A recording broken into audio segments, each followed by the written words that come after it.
నమస్తే, నా పేరు Shivaji. Welcome to our channel. నిన్న ఉప ముఖ్యమంత్రి పవన్ కళ్యాణ్ గారు అసెంబ్లీ సాక్షిగా అసలు ఎన్నికల్లో ఏమి హామీ ఇచ్చాము, ఏమేమి చేశామని చెప్పి పూసగుచ్చినట్లు చెప్పడం జరిగింది.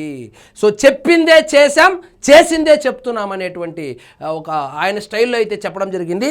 పెన్షన్ 4,000 రూపాయలు ఇస్తామన్నాము, మొదటి రోజే పెన్షన్ ఇచ్చాం. అన్నా క్యాంటీన్లు ద్వారా పేదలకు పట్టెడు అన్నం పెడతానన్నాం, అన్నా క్యాంటీన్లు ఇచ్చాం. అదేవిధంగా పంచాయతీరాజ్ శాఖను ప్రక్షాళన చేస్తానన్నాం, అది చేశాం. మెగా డిఎస్సి ఇస్తానన్నాం, మెగా డిఎస్సి ఇచ్చాం. డిఎస్సి ద్వారా వాళ్లకు ఉద్యోగాలు ఇచ్చాము. సో ఏమేమి చేశారని చెప్పి లెక్కలతో సహా, లెక్కాపత్రంతో సహా వచ్చారు. మాటిచ్చాం, నిలబెట్టుకుంటున్నాం. పెన్షన్ మొత్తం పెంచుతామన్న హామీ అమలు చేశాం. మెగా డిఎస్సితో ఉపాధ్యాయ పోస్టులు భర్తీ చేశాం. రైతులకు గత ప్రభుత్వ బకాయిలు చెల్లించాం. రైతులకు బకాయిలు పెట్టేసిపోయినటువంటి జగన్మోహన్ రెడ్డి గారు ఏవైతే బకాయిలు పెట్టారో ఆ బకాయిలను చెల్లించాం.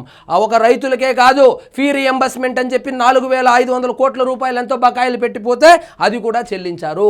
ప్రభుత్వ విజయాలను వివరించిన ఉప ముఖ్యమంత్రి పవన్ కళ్యాణ్ గవర్నర్ ప్రసంగానికి ధన్యవాదాల తీర్మానంపై చర్చలో వెల్లడి. వైకాపా ఎమ్మెల్యేల తీరుపై హనుమంతుడి ముందు కుప్పిగొంతులని విమర్శ. సో 11 మంది వచ్చారు, ఏదో చేస్తాం, ఎండగడతాం అని చెప్పి వీళ్ళు ఎలివేషన్లు వేసుకున్నారు. తీరా చూస్తే గవర్నర్ ప్రసంగాన్ని అడ్డుకుంటూ పేపర్లు చించి నానా రచ్చ చేసిపోయారు. ఇదంతా చూస్తే హనుమంతుడి ముందురా కుప్పిగంతులు వేసినట్లు ఉందన్నారు.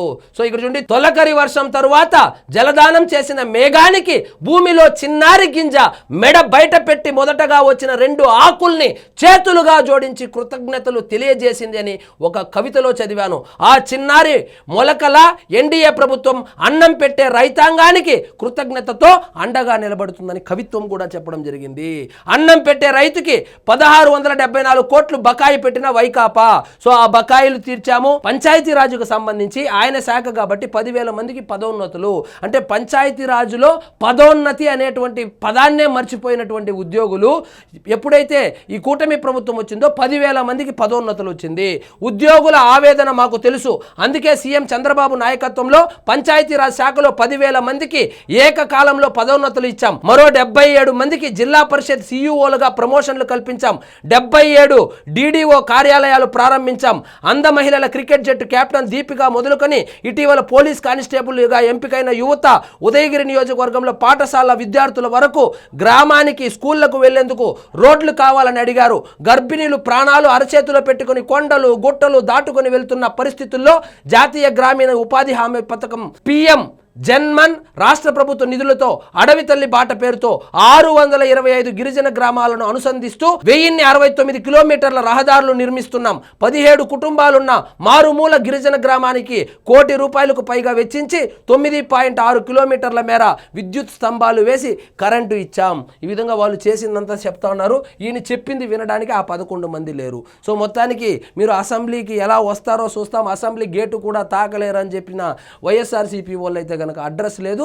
అసెంబ్లీ గేటు తాకడు అని ఆయన వచ్చిందని ఏమేమి చేశారు, ఈ 19 నెలల్లో ఏమేమి చేశాడు అనేది మొత్తం క్లియర్గా ఎక్స్ప్లెయిన్ చేస్తూ వచ్చారు. అన్నం పెట్టే రైతుకు 1,674 కోట్లు బకాయి పెట్టిన వైకాపా అందరికీ అన్నం పెట్టే రైతాంగాన్ని గత ప్రభుత్వం తీవ్ర ఇబ్బందులు పెట్టింది. రైతుల నుంచి కొన్న ధాన్యానికి 1,674 కోట్లు చెల్లించకుండా నిర్లక్ష్యం చేసింది. కూటమి ప్రభుత్వం ఏర్పడిన వెంటనే ఆ బకాయిలను చెల్లించింది. గత ఏడాది 7.37 లక్షల మంది రైతుల నుంచి కొన్న ధాన్యానికి 24 గంటల్లోనే 10,650 కోట్లు చెల్లించాం. మరో 53,000 మందికి 48 గంటల్లో దాదాపు 1,000 కోట్లు చెల్లింపులు చేశామని ఉప ముఖ్యమంత్రి చెప్పారు. భూమిని ఫలాలుగా పంటలుగా మార్చే ప్రావీణ్యం కలిగిన రైతుల ధైర్యం కోల్పోవాల్సిన అవసరం లేదు. మట్టిలో కస్తూరి తీసే మనిషికి జీవన పరిణామాల కొరత లేదు. మీకోసం ఈ ప్రభుత్వం నిరంతరం పనిచేస్తుందని హామీ ఇచ్చారు. సో ఏమేం చేశారు, ఇంకా ఏమి చేయబోతారని చెప్పి చాలా క్లియర్గా అయితే కనుక ఎక్స్ప్లెయిన్ చేశారు. ఎన్నాళ్లకు మా అతిథిగా వచ్చావు, ఈ శిథిల కుటీరానికి ఇంత వెలుగులు తెచ్చావు అనే గిరిజన ప్రజల భావన నాకు తెలిసింది అని పవన్ కళ్యాణ్ కవితాత్మకంగా చెప్పారు. సో మీరు ఎన్ని కవితలు చెప్పినా వైఎస్ఆర్సీపీ వాళ్ళు అయితే సభలో లేరు. ఎందుకంటే వాళ్ళు రారు, వాళ్ళకు ప్రతిపక్ష హోదా ఇస్తేనే వస్తారంట. వాళ్ళకు ప్రతిపక్ష హోదా ప్రజలు ఇస్తారని కూడా తెలియదు. వాళ్ళకు కేజీకి క్వింటాల్కి తేడా తెలియదు, ఆడాకు మగాకు తేడా తెలియదు, ప్రతిపక్ష హోదా ఎవరిస్తారని కూడా తెలియదు. తెలియదు కాబట్టి వాళ్ళైతే సభలో లేదు. సో మొత్తానికి సభ అయితే హుందాగా జరుగుతూ ఉంది.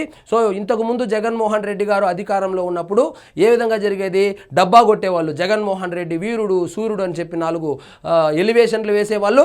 ఆ పక్కన చంద్రబాబు నాయుడు గారు కూర్చొని ఉంటే ఆయన మీద 4 బూతులు చెప్పి జగన్మోహన్ రెడ్డి గారి కళ్ళలో ఆనందం చూసి మమ అనిపించేవాళ్ళు. ఇప్పుడు అలా కాకుండా ప్రతిపక్ష పార్టీ లేనప్పటికీ కూడా స్వపక్షం వాళ్ళే ప్రతిపక్ష పాత్రను కూడా పోషిస్తూ వాళ్ళ నియోజకవర్గాల్లో ఉన్నటువంటి సమస్యలను ప్రస్తావిస్తూ వాటికి మార్గాలను కనుగొంటున్నారు, వాటిని సాకారం చేసుకుంటా ఉన్నారు. సో ఇదండి ఈరోజు మన టాపిక్. మీకు ఈ వీడియో నచ్చినట్లయితే లైక్ చేయండి, షేర్ చేయండి, ఛానల్ మాత్రం సబ్స్క్రైబ్ చేసుకోవడం మర్చిపోవద్దు.